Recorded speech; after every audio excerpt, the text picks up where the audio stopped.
Hey guys, this is Zach over at the Screen Print Factory. Today we're going to be rebuilding this little compressor. Got the parts right here, just got them off eBay. It's a head gasket and then these two little check valves. So I'll pull it out here and show you. This is the two little check valves, reed valves, whatever you want to call them, in the head gasket. Alright, first things first, so we're going to take this cover off. There's a couple little bolts on the sides. They're little 8mm bolts, so I'm just loosening those up. I already broke them loose with a wrench, so I'm just taking them off. And then we'll get the cover off. Alright, so we got that cover off. Now we're just going to take these four little bolts here. They're little Allen head bolts. And then we also got to take this line loose. So I already broke these loose with a wrench. I took this thing apart already, so that's why everything's loose, just to see what was wrong with it. And I found that broken check valve. So now that that's off, we'll go back, pull these heads, or pull the head bolts off. Alright, so now we got that off. I'm just going to set this over to the side, make sure we don't lose any bolts. And then set the tool down. So now here our head gasket is. That would probably be fine to reuse, but I'm going to replace it anyways because it comes with the little kit. And here our first little check valve is. That one was fine. This one is the one, let me get it in frame, there we go. That was the one that was split in half. So it's very clear as day to see that that thing was broke. And then here are, the top is. Gonna clean that off a little bit, and then there our piston is. I'm spinning it so you can see it move, but it's pretty much that simple.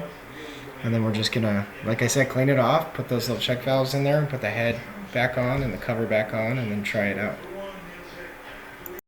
Alright, so I got a piece of Scotch-Brite. I'm just gonna clean this out. You want to make sure you don't get a bunch of debris and stuff in there in the piston, because that can scuff up your cylinder wall, and then that'll make your compressor go bad. So if you want to use a piece of paper towel or something to make sure it doesn't go in there, I'd recommend doing that. After I do this, I'm going to spray it out with a little bit of air that's still in the tank and make sure I get everything out of there and there's no dust or little pieces or metal shavings or anything in there. Alright, so now that's all cleaned up, I'm just going to grab the air line or the air gun and then just spray it out there. I was pretty careful to make sure stuff didn't go in there, but I probably could have been more careful, so I'll spray it out. Alright, so that's clean enough. We got our new parts over here. This is going to be those little check valves. It's really just a little thin piece of steel. So we're going to pop that in place and you can see where it goes in the groove.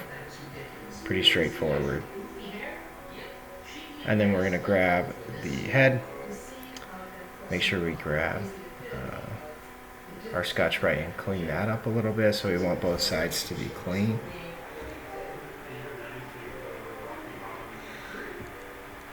It just needs to be a good flat surface for that head gasket to seal.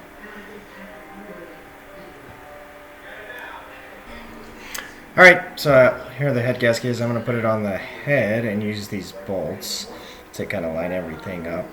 I'll make sure it stays straight for me while I put it on the top of that cylinder.